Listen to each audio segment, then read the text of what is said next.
Go é orientado a objetos? É uma pergunta muito interessante e a gente vai desbravar ela aqui nesse vídeo hoje. Se você não é uma pessoa que está acostumada com uma linguagem sintaxe meio CIF, da linguagem de programação C, talvez você estranhe se você vem de uma linguagem como Java, como C#, que é orientado a objetos, e aí você vê a sintaxe do Go e fala, minha nossa, meu Deus, que diferente. Mas cadê as classes? Cadê os métodos? Como que isso funciona? Então vem aqui comigo que a gente vai entender melhor como que esse conceito funciona na linguagem Go. E já respondendo a pergunta principal, Go não é uma linguagem orientada a objetos, tá? Então, acabou, respondi, podemos encerrar o vídeo, brincadeiras. Mas por que Go não é orientado a objetos, tá? Quando você vai consumir algum material sobre o porquê que você tem que aprender Go, claro, tem muitas empresas usando, mas quando você vai entender a história da linguagem, os criadores partiram de manter alguns princípios, alguns valores, algumas bases. Então, algum desses princípios para a criação da linguagem Go foi a simplicidade e a flexibilidade. Mas quando eu digo simplicidade, isso não significa apenas a sintaxe da linguagem, que tem 25 palavras reservadas, mas talvez aplicar a orientação a objetos, forçar a implementação de padrões orientados a objetos, trouxesse uma complexidade e hierarquia aí de classes que talvez não precisasse, era uma coisa que eles não queriam repetir em outros programas que eles tinham que dar manutenção dentro do Google. E quanto à flexibilidade, eu me refiro à abordagem aí que a linguagem utiliza para criar os seus tipos e se chama composição. Composição é embedding, que também é incorporação, de algum tipo nas suas estruturas. E aí a gente vai ver no decorrer desse vídeo como que isso é feito. Mesmo Go não sendo uma linguagem orientada a objetos, não significa que você não pode aplicar alguns princípios. Como é uma linguagem flexível, ela te fornece alguns recursos aí que você pode adaptar. Eles não vão parecer a orientação a objetos tradicional, a clássica, mas uma maneira adaptada para você seguir aí alguns princípios que vão te ajudar, querendo ou não, na longa manutenção aí dos seus sistemas. E algum desses conceitos aí de orientação a objetos que a gente consegue aplicar com Go são classes, métodos, encapsulamento, polimorfismo e uma herança aí um pouco adaptada. Então a gente vai ver alguns exemplos de código aqui nesse vídeo e eu convido você a continuar aqui comigo, vamos lá. Então aqui eu tenho o projetinho Go, no qual eu vou utilizar para explicar os exemplos dos princípios que a gente conversou sobre orientação a objetos, e o primeiro que a gente vai falar é o de classes. Como que eu crio classes com Go? Classes com Go seria equivalente a struct. Por que utilizar a struct para ser uma classe? Como eu falei anteriormente, os criadores da linguagem priorizaram que a gente tivesse uma abordagem de composição de tipos. E eu criando structs para simular classes, eu tenho uma estrutura aqui que é um pouco mais flexível. Eu posso passar os valores no momento que eu estou importando essa struct ou criar uma função construtora para ela e ainda utilizar outras structs como tipo aqui dentro, que a gente vai ver lá na frente de polimorfismo. Então eu criar a minha estrutura desse jeito, com a linguagem Go, é um jeito simples, é um jeito flexível e eles não precisaram criar o conceito de classe. Somente com essa estrutura já sanou essa necessidade. Então, eu tenho dois jeitos aqui de criar uma classe com Go, tá? Então, eu vou criar aqui a conta 1.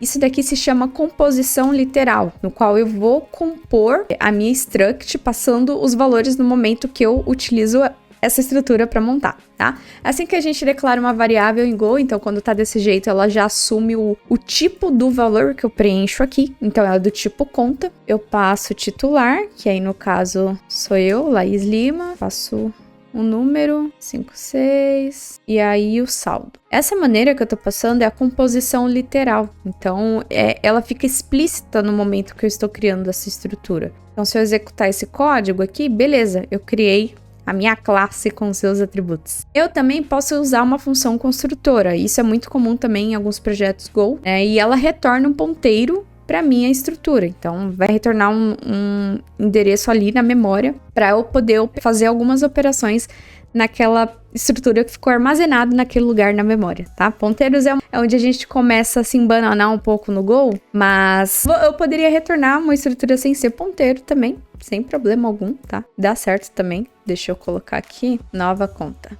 Aí eu vou passar aqui só o nome da pessoa titular. Aí eu coloco o nome da pessoa titular e aqui dentro tem os valores default, né? Caso eu não passe nada. E aí se eu der print aqui, pronto, vai retornar a minha outra estrutura aqui, tá? Essa daqui é a maneira que a gente utilizaria para criar classes com Go. Os métodos em Go, eles já existem, tipo, implícito na linguagem. Então, esse conceito de métodos não é só porque é de orientação a objetos. Go tem ele, tá? E o que são os métodos no Go? Eles são funções que são amarradas a uma estrutura em que ela vai operar, em que ela vai modificar os valores. O que é ser amarrado a uma estrutura? Em Go, métodos, eles são uma função, então eles vão receber. Por exemplo, aqui eu vou receber a minha struct de conta, e aí depois eu passo o nome da função, que é o nome do método, que vai operar nessa estrutura de conta. E lembrando que conta é como se fosse a nossa classe com os seus atributos, que aqui o nosso é composição de tipos. Então, vamos supor que eu quero criar um método para adicionar crédito, adicionar saldo. A única diferença que eu mudei aqui desse código para de classes, tá? É que eu tô gerando um número aleatório de conta aqui, com essa função aleatória. Não tá muito diferente. E aí ele retorna a minha conta inicial, tá? Que nem eu criei aqui embaixo. Mas agora vamos criar um método para adicionar saldo, né? Colocar um método chamado crédito. E aí ele vai receber um valor. E ele vai ser do tipo float 64, porque o meu saldo é tipo float 64. E aí a gente pega a nossa estrutura, né, que no caso é o saldo, e soma com o valor. Pronto. Deixa eu rodar um print aqui. A gente tem as nossas contas, então vamos supor que eu aqui da conta 2, Azael, eu quero adicionar R$20 na minha conta. Então, acesso conta, ponto, já fica visível para mim aqui o método, o que ele recebe, né, que é um float 64, então eu preciso passar um valor do tipo float 64, eu vou adicionar R$20 aqui na conta. Pronto, adicionei. Aí eu vou dar o print aqui, tá? Pra gente ver como que ficou. Pronto, ó, antes eu tinha R$0 aqui na minha conta, que é esse último valor, e agora eu tenho 20. Então é assim que a gente cria métodos em Go, tá?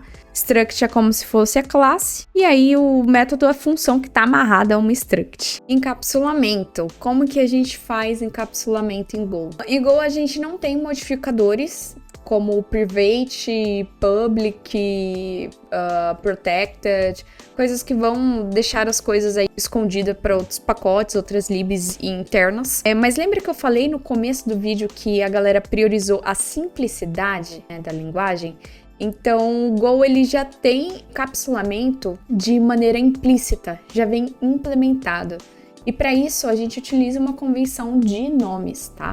Para mostrar o exemplo aqui para vocês, eu criei esse pacote aqui de encapsulamento de conta. Esse daqui acaba sendo o main, como se fosse o principal. E eu precisei criar um outro pacote chamado conta para mostrar para vocês o exemplo.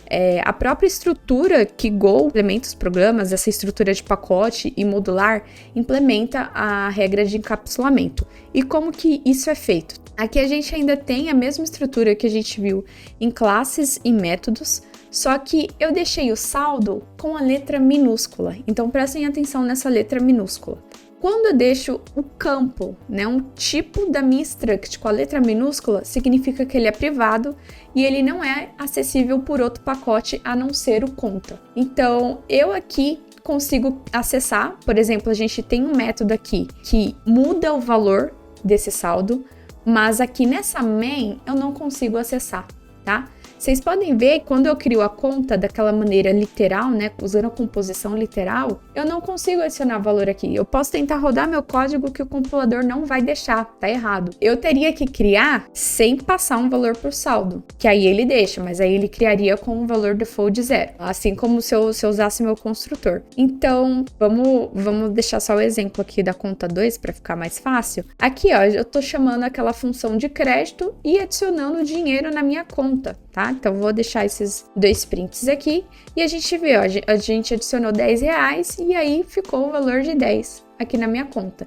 Mas eu não consigo acessar a propriedade saldo e mudar o valor dela. Ela nem fica visível aqui para mim, ó. Só isso fica visível.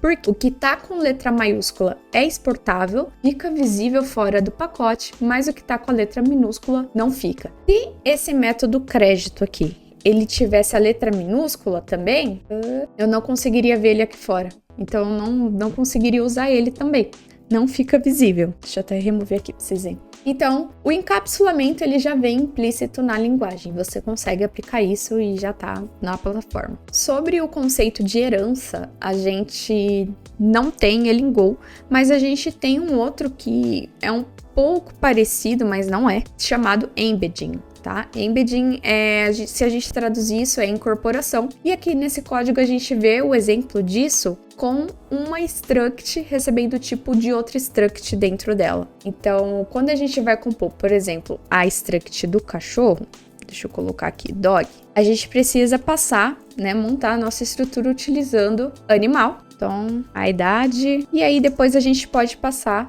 características dessa estrutura de cachorro. Tá com uma string aqui? O que ele tá reclamando? Tinha esquecido de colocar a chave aqui. Então, eu consigo ter uma struct dentro de outra struct. E o mesmo acontece para interfaces, tá? Eu consigo ter uma interface dentro de outra interface para compor uma interface maior. E aí a gente já vai entrando no conceito de polimorfismo. Tanto que a gente já começou o exemplo aqui no nosso arquivo de polimorfismo, mas é porque a próxima etapa vai envolver muito desse conceito. Se você não sabe o que é polimorfismo, nada mais é que você definir uma interface de regras.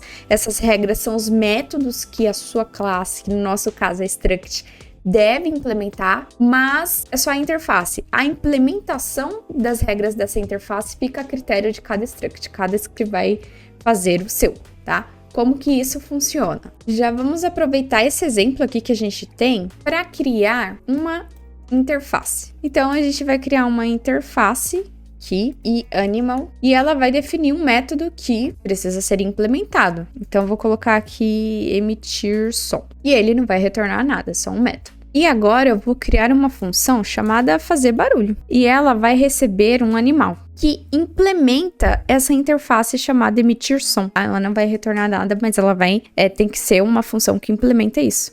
E aí eu vou chamar emitir som. E em Go, mais de um tipo pode implementar a sua interface. Então eu tenho aqui o animal, que é um tipo, né? Minha struct principal, eu tenho o cachorro, eu tenho o gato. E eles podem implementar essa interface aqui. Então a gente vai implementar esse método aqui para o gato. Então, como que a gente cria um método, né? A gente recebe aqui o nosso gato e criamos um chamado emitir som para ele. Bora printar aqui. Print alien, miau. Eu sei que esse exemplo de animais é meio bobinho, mas ele, querendo ou não, é o mais simples pra gente explicar alguns conceitos aí de orientação a objetos, e aqui a gente faz a adaptação para Go, tá? Então, gato tá implementando essa interface implicitamente. Quando eu falo implicitamente, não significa que eu não preciso usar nenhuma keyword, um extends, um implements na minha struct para saber que ela tá implementando. Então, eu vou chamar aqui a minha função fazer barulho, passando meu... Ixi, eu criei o gato, ou o cachorro, né? E criei um método pro gato.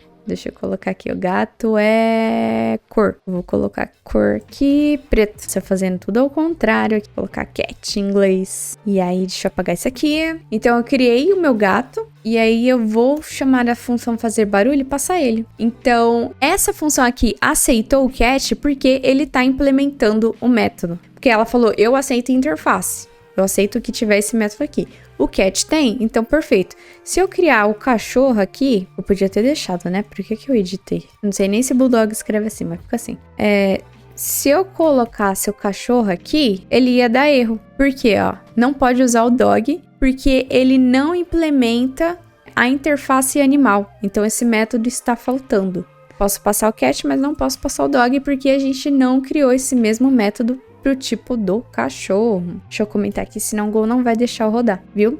Então vamos implementar esse método aqui pro cachorro também. Só copiar e colar aqui para ficar mais rápido. Vou descomentar e eu vou chamar o fazer barulho aqui e passar o cachorro. Pronto. Então, percebe que aqui mais de um tipo, né, mais de uma classe implementou a mesma interface? Isso é muito utilizado também quando a gente está fazendo testes, tá? Interfaces no Go, eles ajudam muito a gente a entender contratos entre sistemas, entre pacotes e também mocks de testes. Às vezes o nosso teste ele vai chamar uma função ou método de um pacote externo ou uma função de banco de dados e aí a gente consegue meio que fazer um mock, né, que seria uma reimplementação desse método e retornando o que a gente quer, né, forçando algum tipo de valor. E quando a gente chamar a nossa função, que chama esse método, que é do banco que a gente está mocando, a gente fez um mock dessa implementação e não precisa ser a implementação verdadeira que está no banco de dados.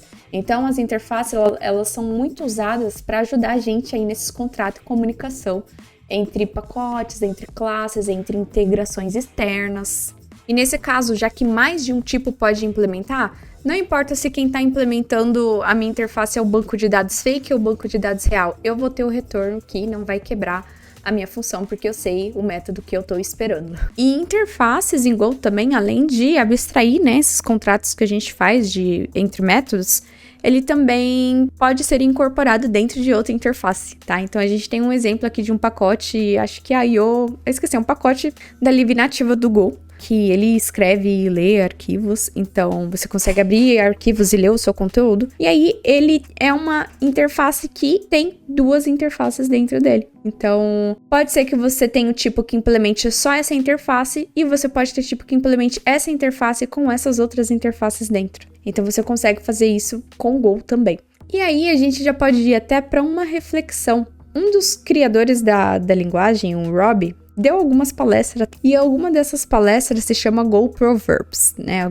Alguns provérbios do Go. E tem um provérbio aqui chamado The Bigger the Interface, the Weaker the Abstraction, né? Então, quanto mais... que isso direciona até pra parte do vídeo, tá? O que isso significa? Quanto maior a sua interface, menor é a abstração que você tem. Então, eu vou pegar aqui esse exemplo de uma interface que eu coloquei aqui, chamada programador. E ela tem muitos métodos. Vamos supor que isso daqui são outras interfaces, estudo, social media, e aí tem método descansar, exercitar. E aí, pode ser, tem um tipo de programador que não gosta de beber café. Ou seja, ele não vai implementar essa interface. Mas se ele tiver que implementar essa interface, ele vai ser forçado a implementar café, sei lá, retornando nada, fazendo nada. Então, sistemas crescem, toda essa liberdade e flexibilidade que Go dá pra gente, a gente também tem que usar um pouco de cautela. Talvez pudesse criar, sei lá, uma interface de programador atleta e implementar só as coisas que um programador atleta faz, assim como esse exemplo do Read Writer, né? Pode ser que eu tenha um tipo que queira implementar só o Reader, ou que implemente os dois. Então, o mesmo seria aqui, por exemplo, o programador atleta só se exercita e trabalha. Então, esse seria o exemplo. Então, eu recomendo muito que vocês vejam esse vídeo aqui também, é do Rob Pike, tá? Ele é um dos criadores aí, lá do Google, que criou o Go. Fala sobre esse conceito aí de interface. Bom, eu espero que você tenha gostado desse vídeo. Muito obrigada por ter chegado até aqui. E como a gente viu, Go foi uma linguagem criada para ser simples e flexível, e aqui a gente viu muitos exemplos disso. Então, até a próxima, vejo você por aí nos próximos vídeos.